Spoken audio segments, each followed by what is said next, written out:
এগুলো দেখা আমার একটাই কথা প্রত্যেককে বলতে মন চায়, ভাই তোমার রুচি এতটাই খারাপ হয়ে গেল। এগুলো হইতাছে প্র্যাঙ্কিং এর আর্টিস্ট, সরি টিকটকারদের কন্টেন্ট। টিকটকার নাই বা ক্রিঞ্জ কন্টেন্ট ক্রিয়েটর নাই যার ইন্টারভিউ না নেয়।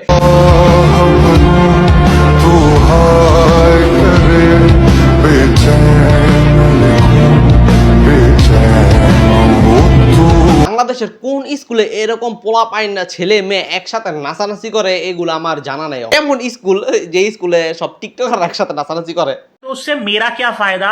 Hello guys, it's me Aiman Shaikh. So আজকে আমরা কথা বলবো প্র্যাঙ্কিং কে নিয়ে। এখন অনেকেই হয়তো নাও চিনতে পারেন, না চিনার কোনো আমি অপশন দেখতেছি না, কারণ এটা যে বাংলাদেশের একমাত্র ছাপড়ি একটা ইউটিউব চ্যানেল এটা সকলেই জানে, কারণ সব টিকটকারদেরকে বাচ্চা বাচ্চা আইন দেয় এই চ্যানেলে কাজ করা, আর তার একমাত্রই কারণ ভিউজ। এই চ্যানেলে আপনারা সব পাইবেন কিন্তু কোনো কন্টেন্ট পাইবেন না, কিন্তু টিকটক ঠিকই পাইবেন। এই চ্যানেলের পোলাপাইনটা অ্যাক্টিং কম করে, টিকটক বেশি করে। বিষয়টা একটু ব্যাখ্যা করবে। ইউটিউবের নাটকগুলো দেখলে আপনাদের মনে হবে যে আমি কি নাটক দেখতেছি নাকি টিকটক দেখতেছি। ভাই এতটা ক্রিঞ্জ একটা নাটক কিভাবে হতে পারে, মানে দেখতে আশ্চর্য। কিছুদিন ধরে ফেসবুকে ঢুকতে পারতাছি না, এরা একজন আরেকজনের বিরুদ্ধে বিভিন্ন ধরনের ব্লেম দিতেছে। হ্যাঁ আর এটা কইছে, হ্যাঁ আর এটা কইতাছে, যেটাকে আমরা সহজ খাঁটি বাংলায় বলি পন্দাবন্দি করতেছে একজন আরেকজনের লগে। আর এই সকল পন্দাবন্দির সব থেকে মূল কারিগর হইতেছে সাথী একটা মেয়ে। আর এই মেয়েটি নাকি টিমের ভিতরে সব ঝামেলা লাগায়। এই মেয়ের কারণে নাকি প্র্যাঙ্কিং এর টিম থেকে অনেক অনেক আর্টিস্ট চলে গেছে। আর সেই সকল আর্টিস্টরা এখন এসে লাইভে করতেছে। বিশেষ করে আমাদের সাংবাদিক একটা আছে, ওই সাংবাদিকের চ্যানেলে গিয়ে লাইভ করে। এই সাংবাদিকের নামটা কইতে আমার মানে সমস্যা হতেছে, কারণ আমার নাম নিতে রুচিতে লাগে। টিকটকার নাই বা ক্রিঞ্জ কন্টেন্ট ক্রিয়েটর নাই যার ইন্টারভিউ না নেয়, কারণ জানে এই ক্রিঞ্জদের মানুষ বেশি খায়, এই জন্য এই ক্রিঞ্জদের নিয়ে সে সবসময় গসিপ করে। যে হাঙ্গা সাংবাদিকের ইন্টারভিউ দেখার পর আমি বুঝতে পারলাম সব দোষ এই মেয়েটির সাথীর। শুনেছি যে এক হাতে তালি বাজে না, কিন্তু সবাই বলতেছে এক হাতে তালি বাজছে। এই সাথী নাকি তালি বাজায় সবগুলোর টিম থেকে বার করছে। যাই হোক, বার করছে ভালো করছে, কারণ এই সকল টিকটকারদের টিমে কাম কি। 15-16 সালের কথা, যখন ইউনিভার্সিটিতে পড়ি তখন এই প্র্যাঙ্কিং টিমটা মানে ইউটিউবে একটু ভাইরাল হওয়ার চেষ্টা করতেছিল। তখন তাদের কন্টেন্টগুলো ভালো ছিল, আর যে সকল আর্টিস্টরা ছিল তামিম, অর্ণব বা আরও কিছু মেয়ে, এগুলা নিথি না তিথি জানি না আমি, এগুলা ভালো ভালো কন্টেন্ট দেওয়ার চেষ্টা করতো। কিন্তু মাঝখানদা এগুলো সব একদম বসকায় গেছে, মানে এরা টিম টুম ছেড়ে গেছে।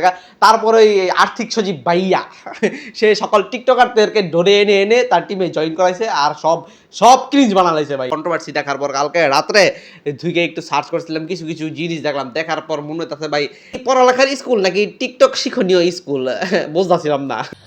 बेकार है भैया, मैं तो टूट गया।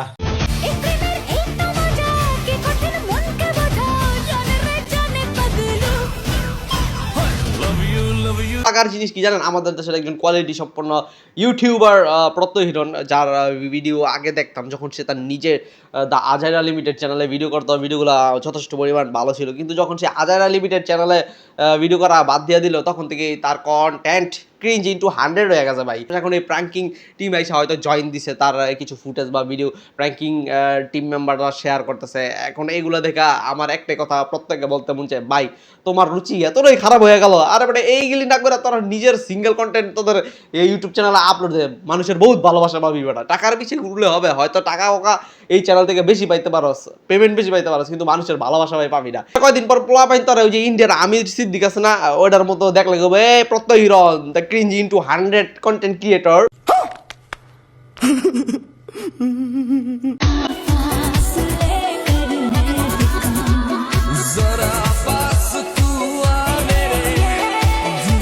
এগুলো হইতাছে প্র্যাঙ্কিং এর আর্টিস্ট, সরি টিকটকারদের কন্টেন্ট। তারা টিকটকে এই সকল কন্টেন্ট আপলোড দেয় আর ইউটিউবে নাটক বানায়।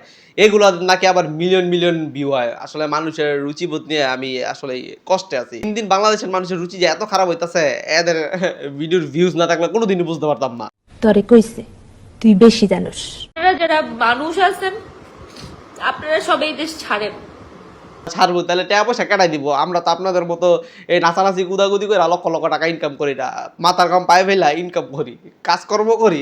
আমাদের তো বিদেশ যাওয়ার টাকা নাই, আপনি টাকা বিকাশে পাঠাই দেন, আমরা ওই দেশ ছেড়ে দিয়ে চলে যাবো।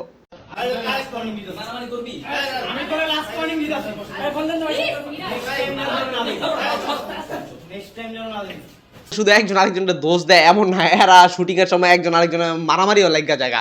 এই ফুটেজ এরকম অসংখ্য আরো ফুটেজ আছে, হয়তো সেগুলো হয়তো আমাদের সামনে আসে নাই বা ভাইরাল হয় নাই। এটা ভাইরাল হয়েছে তার জন্য দেখাতে পারলাম। अच्छा